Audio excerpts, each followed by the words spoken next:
सर्वांनी असं बघितलं, आपले जे जे प्लॉट सर्व्हिसेसचे होते आणि ज्याच्यामध्ये दुसऱ्यांना ते अलाउड झाले अग्रीमेंट करून त्याची सूची आयुक्त साहेबांनी मागवावी. बरोबर आहे. कारण माझी जी माहिती आहे त्याच्यापैकी 80% ठिकाणी आपलं प्रतिनिधित्व गेलेलंच नाही. म्हणजे आपलं प्रतिनिधित्व म्हणजे आपण आपल्या ते भांड्याला म्हणजे मागायलाच जात नाही. कोणी आपलं घेऊन गेलंय. फक्त हीच केस नाही, ज्या आजवरच्या ह्याच्यामधले जे बाकीच्या पण केसेस आहेत तिकडे देखील ते प्रतिनिधित्व गेलेलं नाही. आयुक्त महोदय, तुम्हाला विनंती अशी आहे की तुम्ही ते मागून घ्या की आपले अग्रीमेंट झाले, आपले सर्व्हिसेस करता आणि ते प्लॉट दुसरं घेऊन जातोय आणि त्याला थांबवायला किंवा आपलं म्हणणं मांडायला तिकडे कोर्टामध्ये आपलं प्रतिनिधी जनरल बॉडी असल्यामुळे लोकप्रतिनिधीने तिकडे म्हणणं मांडलेलं आहे. आजवर आपल्या महानगरपालिका इन्स्टिट्यूट म्हणून प्रत्येक अधिकारी हा सिडको बरोबर, MIDC बरोबर, MJP बरोबर किंवा जिल्हा परिषद बरोबर आपल्या शहरामध्ये भूखंड असावा किंवा व्यवस्था असावी म्हणून आपलं म्हणून त्यांनी प्रतिनिधित्व करून स्ट्रगल केलेलं भांडलंय लोकप्रतिनिधीपण. पण आता ह्या कोरोनाच्या 2019 पासून महापौर अस्तित्वात नाही, जनरल बॉडी अस्तित्वात नाही, तर ही पूर्ण जबाबदारी त्या आयुक्तांची आहे आणि त्या अधिकाऱ्यांची. परंतु ह्या 4 वर्षातल्या 5 वर्षाच्या काळामध्ये जेवढे आलेले आहेत त्याचं प्रतिनिधित्व किंवा आमचं जात आहे हे म्हणायला पण गेलेलं नाहीये.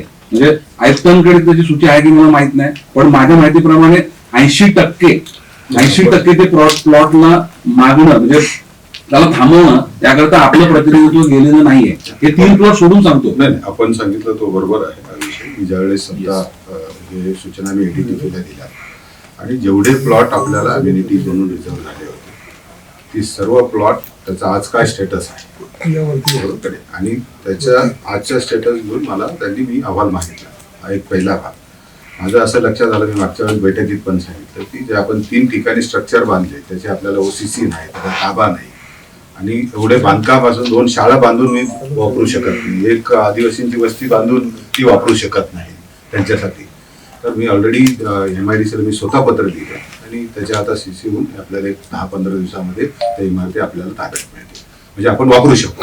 कारण ही वस्तुस्थिती आपण जे सांगतात ही वस्तू माझ्या पण निदर्शनास आल्यानंतर, आढावा घेतल्यानंतर आणि मी त्याच्यानंतर यांना सक्त सूचना दिल्या की सगळे रिझर्व्ह प्लॉट व्हॉट एव्हर मिळत मी सिडकोचे असू द्या, MIDCचे असू द्या, जिल्हा परिषदेचे असू द्या, गव्हर्नमेंटचे लँड असू द्या, कलेक्टर लँड असू द्या, ह्या सगळ्यांचं रिव्ह्यू घ्या.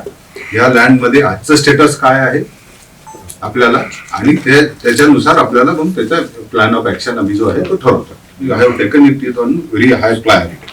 तो पण महानगरपालिकेचा नाहीये, बदनामी महानगरपालिकेची.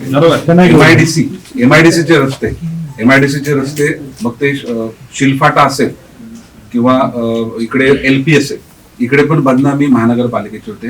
आणि ज्या हद्दी आहेत जिकडे आपली हद्द संपते, नवी मुंबई महानगरपालिकेची हद्द संपते, तिकडे देखील खड्ड्यांचं प्रमाण वाढलंय आणि सगळे जे काही ट्रोलर्स आहेत किंवा मीडिया आहे किंवा प्रवासी आहेत त्यांना असं वाटतं की हे नवी मुंबई महानगरपालिकेचे फेल्युअर आहे. आणि पावसाळी याच्याकरता काहीतरी काहीच महानगरपालिकांनी म्हणजे तात्काळ काहीतरी खड्डे रिसेट करायची, नवीन काहीतरी तंत्रज्ञान झालेलं